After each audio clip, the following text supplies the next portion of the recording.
morning, everyone. I first realized that my story could help people when I was asked to speak to a group of teenagers at a summer camp one year.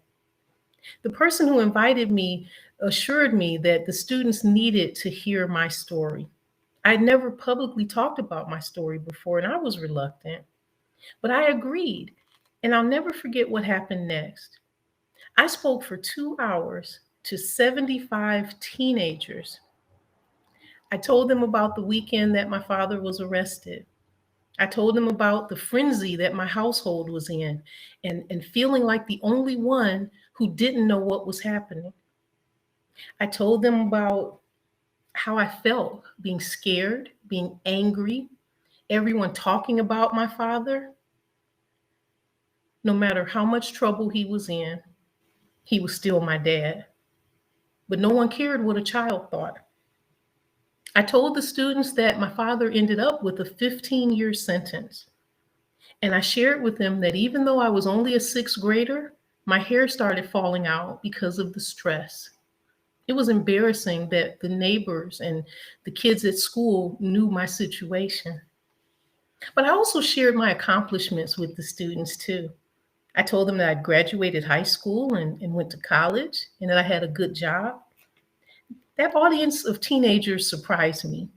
They sat silently for 2 hours and they had so many questions at the end. I saw them nod their head and a few were crying. I'd made a connection with them because of our shared experience. I understood their pain because they were children of the incarcerated. That's what this camp was for.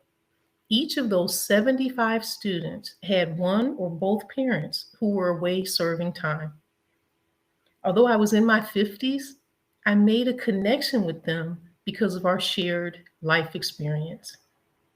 Incarceration has affected two generations of my family. My dad, six of my uncles, and my one aunt all served time in jail or prison. It added up to 75 years behind bars altogether. And honestly, the majority of their crimes related to the poverty that my family experienced. I've been poor all of my life. I fully understand the economic, physical, and mental health consequences of incarceration. That's probably why I was so good at my day job. At the time that I spoke to those campers, I was working full time inside of a maximum security jail. My job was to get the male inmates job ready and life ready. And I loved my job. I worked there for 10 years. I would share with them the barriers that my dad had experienced. So they knew that I cared about them and that I was committed to helping them. I would recruit employers who would actually come into the correctional facility and interview my students. The lucky ones had jobs waiting for them once they were released. I worked very long hours and I almost always brought work home. I engaged with them because once again, I shared a life experience with them. And after speaking to those campers and thinking about my day job, I realized what the impact was the result of. And it was because I understood and I cared. Despite the constant threat of losing my job due to funding, I brought passion, empathy, and determination into that building every day for 10 years. This thing was personal for me.